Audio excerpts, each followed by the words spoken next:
Alright, we got about 6 weeks left in limbo until we can finally start quenching our boredom and staving off our ever-growing existential apprehension by min-maxing our favorite power-stanced halberd builds for 30 minutes, and then watching a YouTube video that tells us how broken the new katanas are, or getting lost in content rabbit holes until it's 5 AM and we end up on challenge run videos like Elden Ring, but my roommate is physically assaulting me with an actual twin blade IRL. Can I beat the game before my eviction date? You know, the classics. I've ranked just about everything that isn't a meme, and I honestly don't have the stamina for another all weapons video right now, so that definitive boss ranking like 5 people are asking for might be a little ways down the pipeline. But the rulebook didn't say anything about ranking groups of bosses at a time as a means of slowly rising to the challenge, confronting the rising stakes, rising the tension a little. This video is sponsored by V-Rising. V-Rising is a vampire survival action RPG where you arise from your centuries of slumber and gain strength by literally drinking the blood of your enemies. Craft weapons and learn spells to take down bosses that give you even better spells. Gather resources to build and maintain a castle, recruit servants to do your bidding, or just lock them up in your prison cells and feast on them too. The base building mechanics unlock gradually and allow you to slowly take your standard shelter and turn it into a gothic palace that spans half the forest. Despite being so massive, the game's environment actually looks like it was built with genuine care, which just lends itself to the base building aspect even more and just makes it that much more fun. Most survival crafting games have a time cycle that makes nighttime much more dangerous, but V-Rising flips the script by turning sunlight into a fatal hazard that you can avoid by either staying in shaded areas or just by sleeping in a coffin and skipping the daytime period like you would nighttime in other games. The art style is gritty and dark, but it's also like just cartoonish enough to let you know you shouldn't take it too seriously. It's got exceptional combat and music. Not a single part of the game feels incomplete or unfinished. You can hunt and build alone, but it gets way more fun when you gather a clan of friends to help you guard your castle from holy soldiers.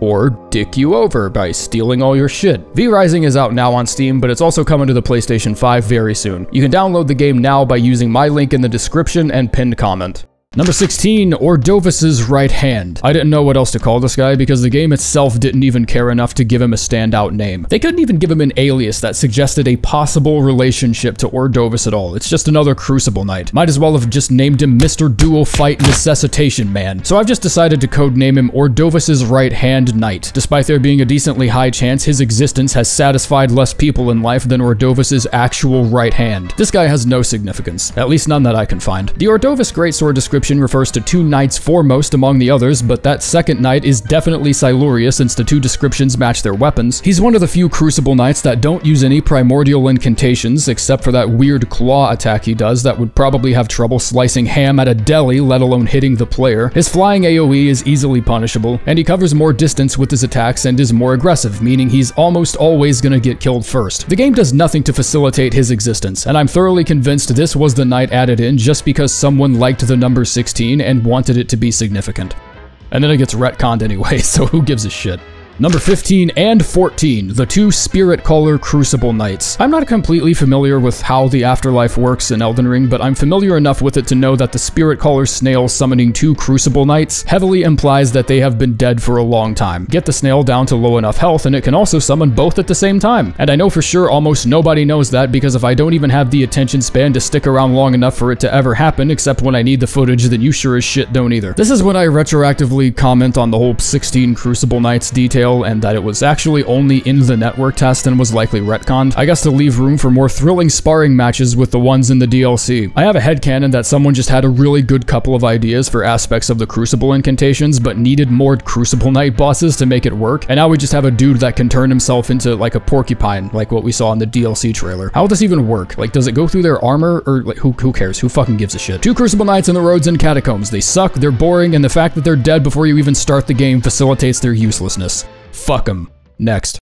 Number 13, the Crumbling Farum Azula Knight, the one beneath the dragon, not the one on the rooftop. I was thinking about naming him the Animal Abuse Knight or something because you see him beating the shit out of a bunch of beastmen, but like I don't know if I can put that in without getting demonetized. It's been 16 years. It's been 16 fucking years and we're still fighting Capra demons in studio apartments. This is but a small bit of insight into how FromSoft amplifies difficulty in later stages of the game that have nothing to do with HP or damage. This is a group of developers who understand that you can make the most basic basic encounters downright oppressive by just placing the player in a crowded New York subway and watching them try to swing a sword. The wide open scenes and surplus breathing room you had in Caelid and Siofra are but memories of the past. You aren't a true knight unless you can have a proper battle inside someone's fridge, and we're gonna throw in a few beastmen to act as sword fodder so you can't even bitch. What, you need even more help? This ain't no game for pussies. You want a kid's game? You get bullied too much during dodgeball in the 3rd grade or something? Maybe you had someone yell in your face and smack you, and then when you tried to tell the gym teacher, he didn't believe you, and you had to spend the next 6 weeks getting bullied by that same piece of I'm gonna move on. Number 12, the Avenue Balcony Knight. This Crucible Knight is the one lonely dude turning 30 and looking through his high school yearbook for old classmates he thinks he can still fuck. You find this guy reminiscing on old times, looking at a metal engraving of the Erdtree like it's an old prom photo or something. Look, man, Jessica doesn't want you anymore, okay? You fucked that up. People change, just not in the way you want them to sometimes, you know? The arena is a mind-numbingly unstimulating combination of boring and exploitative, because it's just a perfectly circular room with a pair of wall extrusions right behind you that he just doesn't know how to counter. Beginning the fight by greeting you with his ass means you can take all the time in the world to buff, cast, throw on a grease or something, and be prepared to shave off 90% of his health while he's standing there daydreaming about Juliet or whatever the fuck I said her name was. Uninteresting arena, easily cheesable, doesn't drop anything, a triple layered burrito of unnecessary tedium that does nothing but make me wish I spent my energy fighting the Erdtree avatar outside.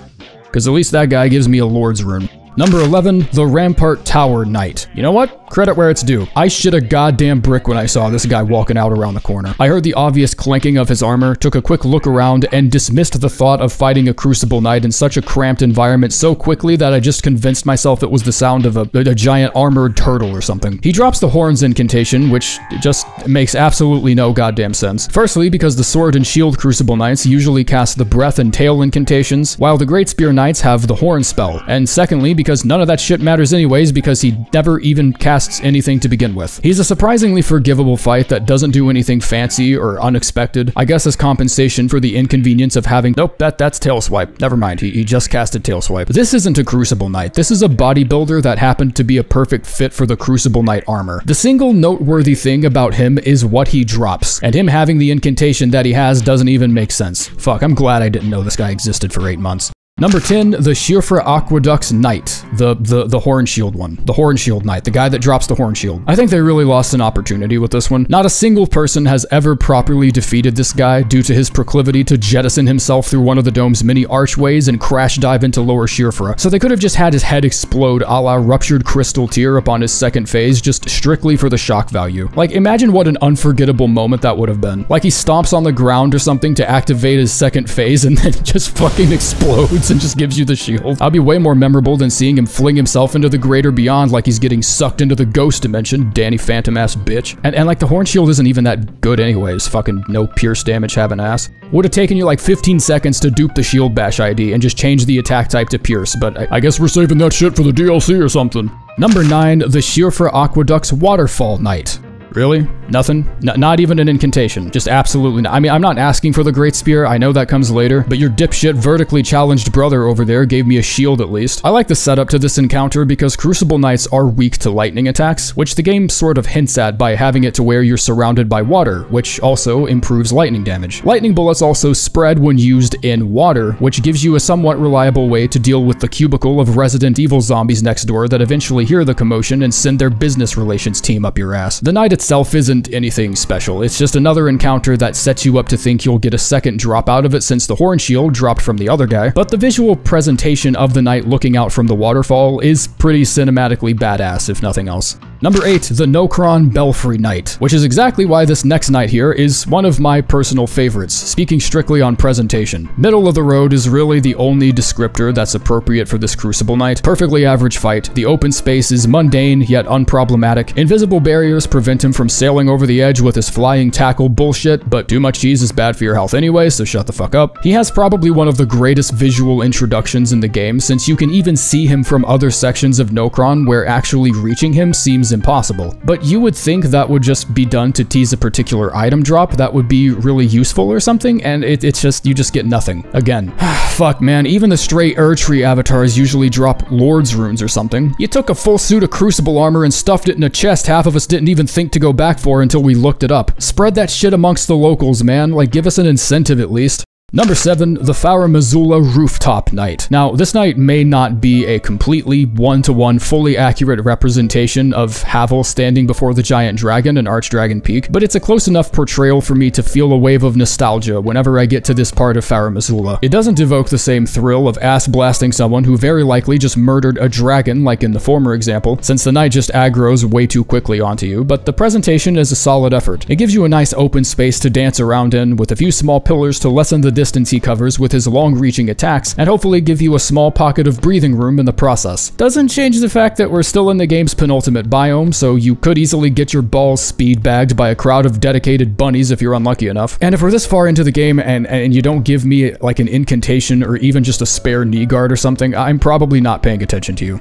Number 6, the Erdtree Sanctuary Knight. I've come to realize something about boss fight reveals. No matter how anticlimactic or uninteresting they are to fight in the moment, and no matter how many notches I've carved into my metaphorical hunting rifle for each of the same boss, having him suddenly step out from around a corner and start walking towards me like a WWE wrestler is at least going to pique my interest. I'm still gonna kick the shit out of his ass and I'm gonna forget it ever happened in like the next 20 seconds, but it'll impress me ever so slightly to when I eventually begin making lists like this one, it's something I'll at least probably remember at some point, maybe. The game also teases you with an invisible scarab, which are usually hidden in safer spots in the game, but if you don't give chase, you can easily stay outside of the Crucible Knights aggro range, giving you an opportunity to buff, heal, or do whatever. It's a classic bait most of us fell for on the first playthrough, and for that alone, I'm willing to give this guy a little slack. Number 5, the Stormhill Evergaol Knight. If Ordovis was the branch manager and Siluria the administrator, this motherfucker was the welcoming committee. This guy stood as a proper introduction to the Crucible Knights for most players, and fighting him up front with a level 13 brainlet mage like most of us did, served as our very first piece of humble pie that slowly taught us the lesson of choosing the right encounters. He can fly, he can tail whip, he hits like an abusive big brother, he loses a massive portion of his appeal once you learn there are 15 other golden chuckle fucks idling around tripping over their primordial shoelaces or some shit. However, first impressions are important. And maybe first impressions are why we expect every single Crucible Knight to drop something of value. Maybe we found the tail incantation and just blindly assumed this was gonna be normal. Or maybe it's not our fault because fuck that stupid shit.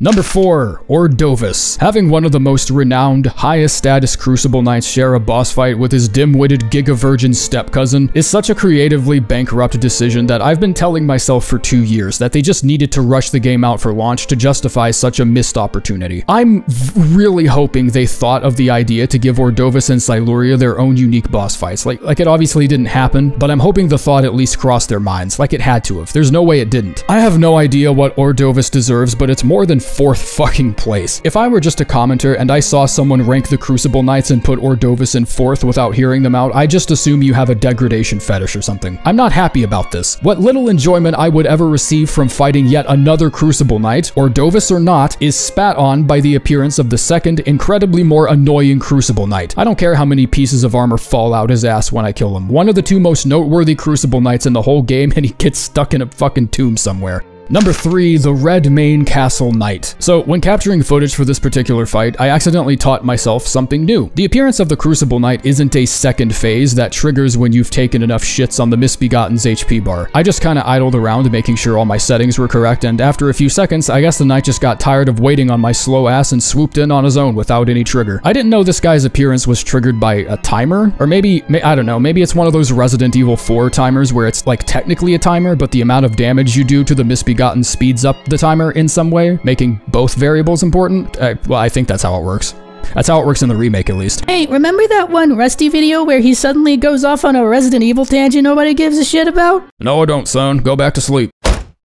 The wide open fighting space is pretty nice. There's some bonus decorations you get to smash during the brawl, and finishing the fight drops you the Ruin's Greatsword. A Crucible Knight is still a Crucible Knight, so I'm not gonna waste time fishing half-hearted compliments out of my ass like I just scored a date on Hinge or something, but as far as repeat bosses go, this is one of the less tedious ones.